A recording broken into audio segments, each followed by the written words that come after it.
함께 나누기를 원합니다. 구약성경 이사야서 42장 1절부터 9절까지의 말씀입니다. 이사야서 42장 1절부터 9절까지의 말씀 우리 같이 교독하고 마지막 9절은 함께 합독하시겠습니다. 내가 붙드는 나의 종, 내 마음에 기뻐하는 자, 곧 내가 택한 사람을 보라. 내가 나의 영을 그에게 주었은즉 그가 이방의 정의를 베풀리라.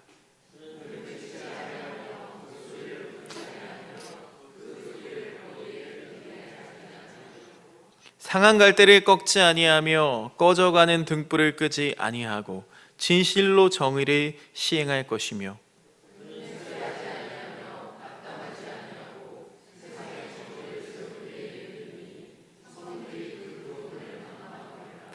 하늘을 창조하여 펴시고 땅과 그 소산을 내시며 땅 위의 백성에게 호흡을 주시며 땅에 행하는 자에게 영을 주시는 하나님 여호와께서 이같이 말씀하시되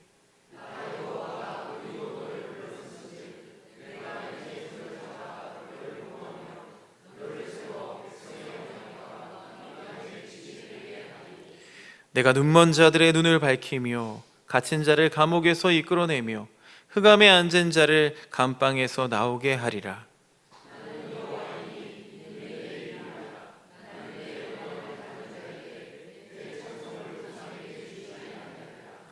보라, 전에 예언한 일이 이미 이루어졌느니라. 이제 내가 새 일을 알리노라. 그 일이 시작되기 전에라도 너희에게 이르노라. 아멘. 오늘은 성탄 이후에 첫 번째 맞이하는 주일입니다. 2000년이 흐른 오늘, 예수님이 태어나시고 예수님이 이 땅에 나타나시고 2000년이 흐른 오늘, 우리는 성탄을 지나고도 다시 오실 주님을 기다리고 있습니다. 온 세상이 주님을 기다리고 있다는 현실을 보게 됩니다. 여전히 하나님 구원 사건을 완성으로 경험하지 못하고 있는 우리들의 안타까움을 반증해 주고 있는 셈입니다. 오늘 말씀 이사야서 말씀, 제가 이 말씀을 이사야서 말씀을 고를까 마가복음 혹은 마태복음 말씀을 고를까 굉장히 고민을 많이 했는데, 여러분 예언서 말씀을 읽으시면 어떤 감정이 드시나요? 목가적입니다. 굉장히 평온한 것 같고 그 안에 심판의 메시지도 담겨 있긴 하지만 왜 그럴까요? 우리가 당장 심판받는다고 믿지 않기 때문에 그냥 시처럼 술술 익힐 때가 더 많이 있습니다. 그러고 보면 세상은 아무것도 바뀐 것이 없는데 우리끼리만 구원을 이야기하고 있는 것은 아닐까 하는 그런 허망한 생각에 사로잡힐 때도 있습니다. 자꾸만 이런 생각들이 우리 신앙의 장애물이 되는 이유, 그 이유는 아주 간단합니다. 우리가 믿는 예수님과 하나님이 보내신, 하나님이 구원으로 세우신 그 예수님이 서로 불일치하기 때문입니다. 예수님은 세상이 아닌 하나님의 구원자로 이 땅에 오셨습니다. 권세와 재물을 권력 삼아서 신노릇하는 그 세상을 거스르시고 또 저항하셨습니다. 예수님께 참된 신은 오직 아버지 되시는 하나님 뿐이셨습니다. 우리가 믿는 기독교 신앙은 그런 예수님을 주님으로 믿으면서 살아온 역사, 그 전체를 말하는 것입니다. 그런데 오늘 우리가 믿는 예수님은 어떻습니까? 우리가 예수를 믿음으로 얻으려고 하는 것들은 여러분 어떤 것들이십니까? 세상이 말하는 복과 성공의 기준들을 채우고 얻으려고 하죠. 우리의 경배와 신앙의 대상은 사실 예수라는 이름만 입고 있는, 그 이름을 덧입고 있는 세속의 신이었을지도 모르겠습니다. 아직 우리는 예수님을 구원자로 세우신 하나님을 잘 모르는 것 같습니다. 정작 그리스도이신 예수님을 잘 모르는 것 같습니다. 고난받는 종, 십자가에 달려서 저주 가운데 죽임당하신 이 그리스도께서 평화의 왕이 되신다는 이 역설의 기쁨에 우리가 제대로 닿아보지 못했기 때문에 돈이 없고 삶이 힘들 때 그것을 우리는 불행이라 여깁니다. 하나님의 영광으로 충만한 예수님의 부활 사건조차도 그냥 제국주의적 승리 개념으로 이해합니다. 기독교 신앙이 지향하는 곳, 그러니까 우리 신앙의 최종 목적지는 예수님께서 바라보면서 걸으셨던 그 길을 함께 동참하며 걷는 것입니다. 여러분 2023년에 그 길을 잘 걸으셨죠? 그 길을 걷는 우리는요, 세상의 질서와 가치를 거슬러야만 합니다. 예수님과 함께 가는 그 길만 가면 손해를 보고 또 망하고 죽을 것이라는 그런 두려움들을 다 떨쳐내버리고 하나님께서 우리를 살리신다는 믿음으로 그 길을 함께 걸어야만 합니다. 구원이 이 땅에 나타나셨는데, 이 땅에 오셨는데 여전히 구원을 찾아 헤매는 우리들의 연약한 모습을 먼저 내려놓고 오늘 말씀에 귀 기울이기를 원합니다. 자, 이런 세상을 살다 보니까요, 자신 스스로를 메시아라고 주장하는 사람들이 튀어나옵니다. 이들은 어느 시대에나 있었습니다. 일명 메시아 컴플렉스라고 하죠. 권력과 명성을 손에 쥐고 내가 세상을 한번 바꿔보겠어 라고 하는 이들이 빠지기 쉬운 올무입니다. 이게 예수님 이전에도 또 예수님 당시에도 예수님 이후에도 지금 이곳에도, 그렇죠? 유대 땅에도 곳곳에서 이 메시아 운동이 자주 일어났습니다. 그러니까 스스로를 하나님께로부터 온 메시아라고 주장하는 사람들이 있었다는 거예요. 메시아 운동을 통해서 이 세상을 한번 바꾸어 보고자 했습니다. 그러나 그 결과는 어땠을까요? 대부분 로마 제국에 의해서 학살당하는 비참한 최후를 맺고 말았습니다. 우리는 나사렛 출신 예수님만을 하나님의 아들 또 메시아라고 고백합니다.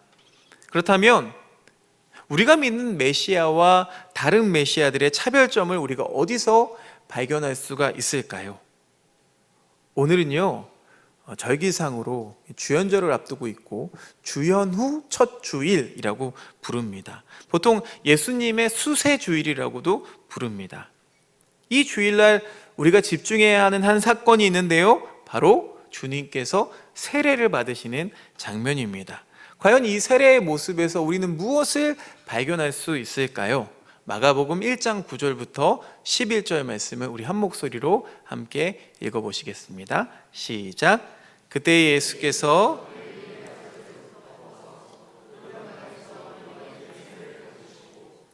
곧 물에서 올라오실새 하늘이 갈라짐과 성령이 비둘기같이 자기에게 내려오심을 보시더니 하늘로부터 소리가 나기를 너는 내 사랑하는 아들이라 내가 너를 기뻐하노라 하시니라.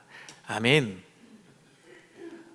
우리가 믿는 예수님, 이 메시아, 이분을 우리가 하나님의 아들이라고 하는 것은 예수님께서 하나님께로부터 오신 분임을 뜻하죠. 그렇다면 하나님께로부터 오신 분에게는 어떤 특징이 있는지를 우리가 한번 찾아보면 예수님이 정말 하나님의 아들이라는 사실을 증명해낼 수 있습니다. 그래서 우리가 제일 먼저 찾아내야 하는 건 하나님은 어떤 분이신가에 대한 답입니다. 하나님이 보내신 이는 하나님이 바라시고 원하시는 것을 이행하시기 때문이죠. 그래서 오늘 이사야 말씀이 그 해답으로 등장합니다. 이사야 말씀 42장 6절에서 7절 말씀 같이 읽어보겠습니다. 시작. 나 여호와가 의로 너를 불렀은즉 내가 내 손을 잡아 너를 보호하며 너를 세워 백성의 언약과 이방의 빛이 되게 하리니 내가 눈먼 자들의 눈을 밝히며 갇힌 자를 감옥에서 이끌어내며 흑암에 앉은 자를 감방에서 나오게 하리라. 아멘. 이 이사야 선지자 예언서에서 우리가 엿볼 수 있는 것은 이 하나님은 어떤 분이세요? 서럽고 절망스럽고 웅크리고 있는 자들을 지켜내시는 분이십니다. 또 그런 형편에 있는 사람들을 해방시켜 주십니다.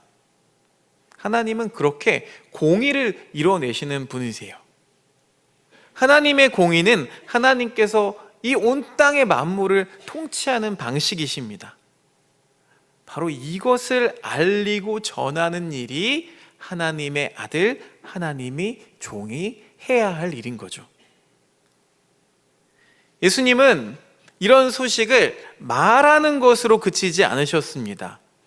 말이 아닌 삶으로 메시지를 드러내셨습니다.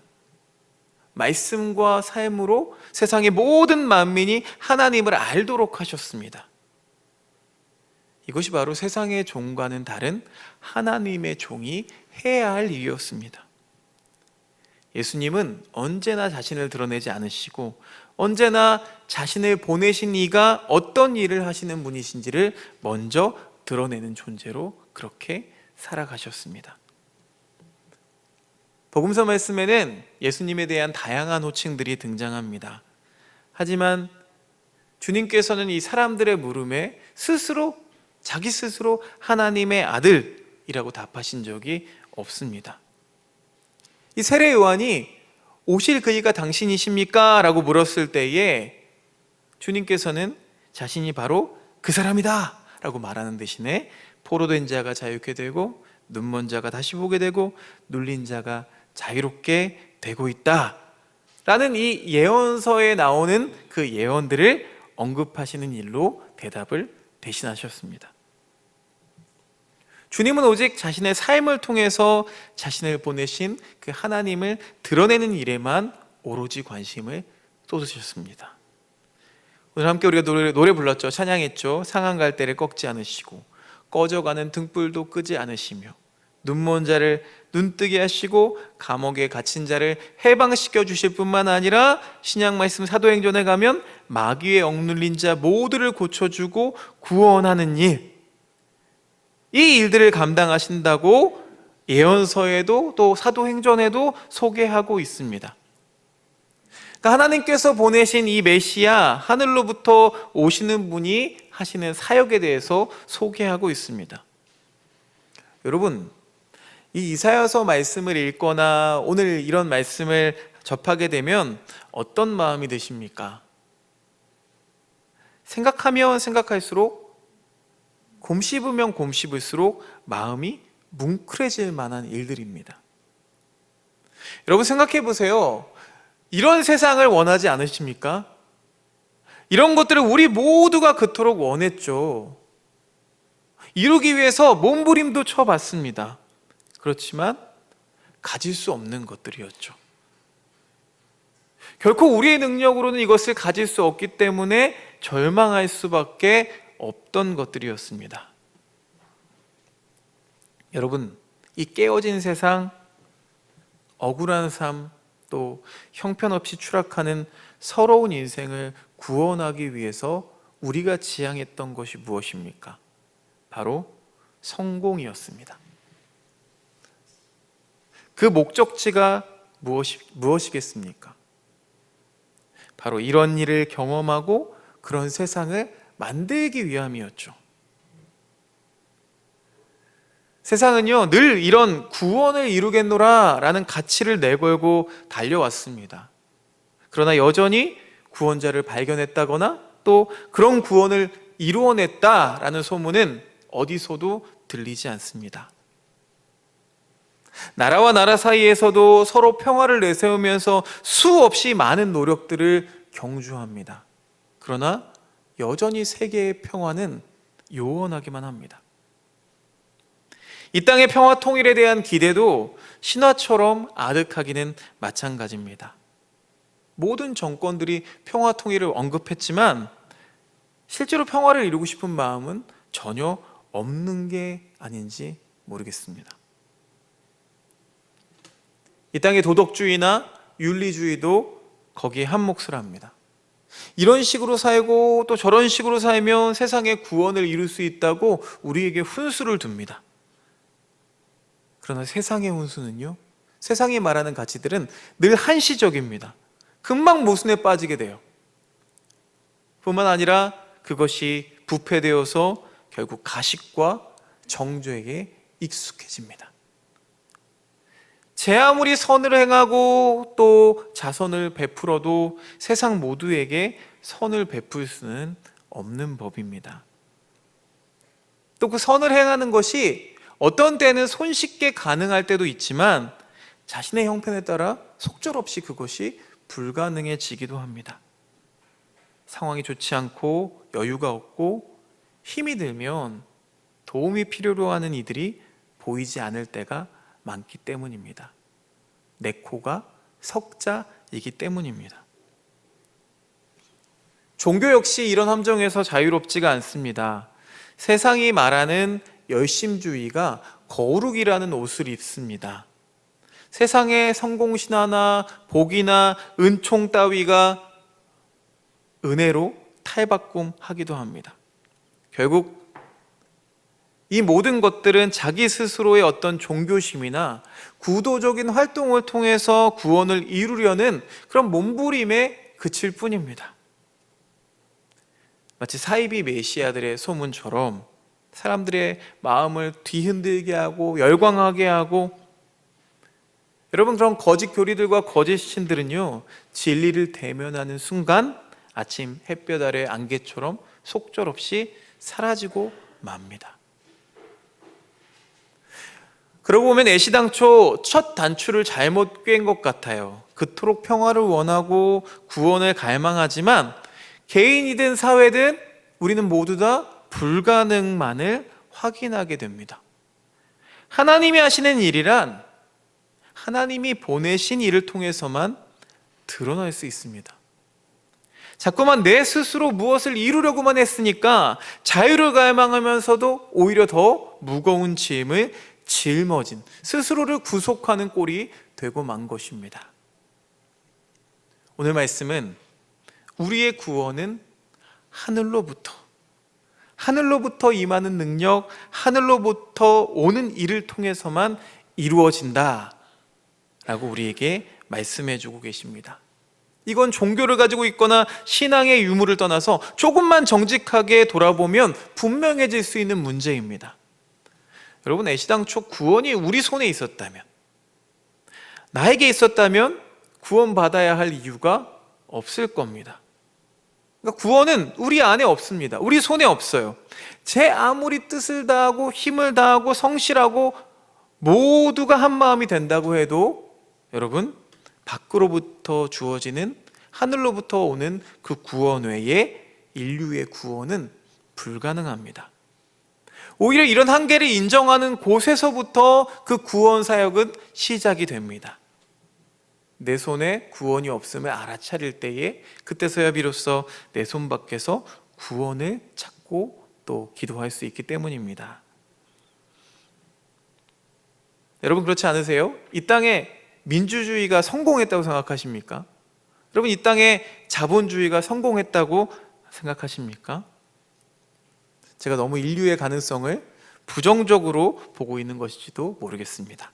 하지만 지금 당장 그것만이 최선인 것처럼 보이는 것들, 눈에 보이는 결실들은요, 늘 상대적이고 늘 한시적인 것에 그칠 뿐입니다. 오히려 더 큰 허무와 결핍, 차별과 소외가 야기되고 탈진과 가식에 떨어지게 만들어버립니다. 그러니 우리는 이 말씀의 가르침에 귀를 더 기울여 보아야 합니다. 예수님께서 물로 세례를 받으시던 장면, 이 장면은 이 세례를 누가 베풀고 있나요? 세례 요한이 베풀고 있습니다. 하지만 이 세례가 유효하다는 근거는 오직 하늘로부터에 달려 있습니다. 하나님의 아들이 받는 세례는 이 요한의 권위로 주는 세례가 아닙니다. 요한이 돌아다닐 때마다 구름대처럼 많은 청중을 몰고 다녔어요. 그래서 그 요한의 유명세에 이 세례의 권위가 달려있는 것이 아닙니다. 요한은 그저 도구였을 뿐이죠. 이 세례를 온전케 하신 것은 바로 비둘기처럼 주님께 내려와 앉으신 성령을 통해서 인증받을 수 있었습니다. 생각해 보세요. 그날 강가에서 세례를 받은 사람이 예수님 한 분뿐이었을까요? 그렇지 않습니다. 수많은 사람들이 세례를 받는 역사가 있었어요. 복음서 말씀은 유독 예수님께만 이 세례를 통해서 성령이 찾아오셨음을 기록하고 있습니다. 왜 그렇게 기록해야만 했을까요? 사람이 아닌 하늘로부터 오시는 분이심을 보여줘야 했기 때문이죠. 이 성령이 임하셨다. 그래서 이 말씀을 예수님이 어떤 초자연적인 현상을 지니신 분이야, 초능력을 가진 분이야 라고만 읽으면 곤란합니다. 이 세례의 핵심은 하나님께서 하늘로부터 강림하셨다라는 뜻입니다. 그런데 그 강림의 모습이 어때요? 여러분, 엄청난 신이라면 우리가 영화를 봐도 천둥의 신은 천둥을 몰고 오잖아요. 그렇죠? 그렇게 강력하게 나타나야 될 것 같은데 하나님은 그렇게 나타나지 않습니다. 전혀 고압적이거나 압도적이지 않습니다. 길거리에서 흔히 볼 수 있는 비둘기가 내려오는 정도입니다. 기꺼이 자신을 비워서 우리와 하나가 되시기 위한 그 하나님의 일이었습니다. 여기서 하늘로부터라는 표현의 핵심은 바로 하나됨의 정신, 연대라고 할 수 있습니다. 여러분, 세상도 하나가 되는 것에 대해서 아주 많이 이야기합니다. 아니, 어쩌면 교회보다 더 많이, 더 자주 이야기하고 있는지도 모릅니다. 하지만 세상의 하나됨에는 늘 소외되는 사람들이 생겨납니다. 상처가 남습니다. 끼리끼리 하나 되는 것이 너무나 많습니다. 늘 상대에게 자격과 조건을 요구하는 편협한 하나됨입니다. 주님을 통해서 하나님께서 보여주신 하나됨은 이와는 다릅니다. 주님이 받으신 그 세례 안에는 피조물인 인간, 또 피조물인 인간의 모습으로 요한 앞에서 자신을 무너뜨리는 자리까지 낮춰지신 그 하나님의 마음이 담겨 있습니다. 스스로 한 몸 되어주시는 그 하나됨이 그 안에 담겨 있습니다. 상대를 위해서 스스로 낮추시는 그 하나됨의 정신이 이 안에 고스란히 담겨 있습니다. 이렇게 하나님께서는 우리와 하나 되시기 위해서 낮아지는 길을 택하셨습니다. 그렇다면 우리는 또한 어디까지 낮아질 수 있을까요? 자기 자신조차도 진실되게 사랑하지 못하는 우리에게 이 물음은 아득하기만 합니다. 하지만 다시 오늘 이 주님의 세례 사건으로 돌아가 봅니다. 주님의 세례 사건이 하나님께서 예수님을 보내셨다는 증표가 된 것은 또한 주님으로부터 부름을 받은 우리가 하나님의 하신 일을 드러낸다거나 부름받은 교회답게 낮아지고 사랑하고 평화하게 되는 모든 가능성이 하늘로부터 부어지는 그 능력에 기댈 때 가능한 줄로 믿습니다.